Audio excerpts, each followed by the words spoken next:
প্রিয় বন্ধুরা, আপনারা যদি ভাবেন আপনার সঙ্গে এত খারাপ কেন হয় আর আপনার সঙ্গেই কেন হয়, এই গল্পটি শোনার পরে আজকের পর থেকেই আপনার এই ভাবনা পাল্টে যাবে। আপনি আর ভাগ্যকে দোষ কখনোই দেবেন না। তাহলে বন্ধুরা, গল্পটা বলি শুনুন, আর এই চ্যানেলটিকে অবশ্যই সাবস্ক্রাইব করে রাখবেন। একদিন একটি রাজা তার প্রিয় তলোয়ারটি পরিষ্কার করছিলেন এবং তলোয়ার পরিষ্কার করতে করতে তলোয়ারে লেগে তার আঙুল কেটে গেল এবং প্রচুর রক্ত বের হতে লাগলো। সেই সময় মহারাজের প্রিয় বীরবলও সেখানে ছিল।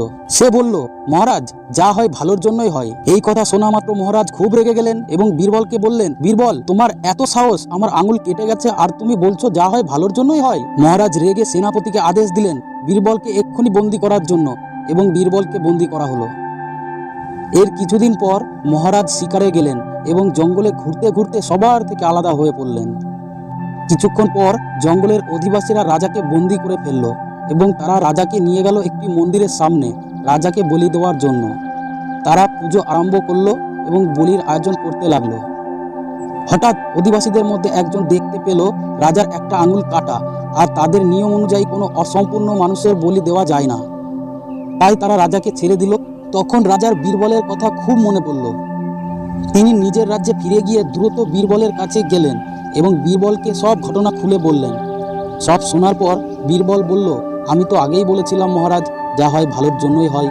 মহারাজ এবার বললেন, আচ্ছা, সে না হয় বুঝলাম আমার সঙ্গে ভালো হয়েছে, কিন্তু তোমার সঙ্গে কি ভালো হয়েছে শুনি? তখন বীরবল হেসে বললেন, আমার সঙ্গে তো আরও ভালো হয়েছে মহারাজ। মহারাজ এবার একটু অবাক হয়ে বললেন, কিভাবে? বীরবল বলল, দেখুন মহারাজ, আপনি যদি আমাকে জেলে বন্দি না করতেন তাহলে আমি আপনার সঙ্গে শিকারে যেতাম, আর আপনার তো আঙুল কাটা আছে বলে ওরা আপনাকে ছেড়ে দিয়েছে, কিন্তু আমাকে তো ওরা বলেই দিয়ে দিত। সুতরাং যা হয় ভালোর জন্যই হয়। আমাদের জীবনেও মাঝে মাঝে এমন খারাপ কিছু হয় যার জন্য মনে হয় আমার সঙ্গে এত খারাপ কি করে হতে পারে। আসলে যেটাকে আমরা খারাপ ভাবি, আসলে সেটা ততটাও খারাপ নয়। উল্টে ভালো কিছু হয় আমাদের জন্য, তা আমরা বুঝতে পারি না।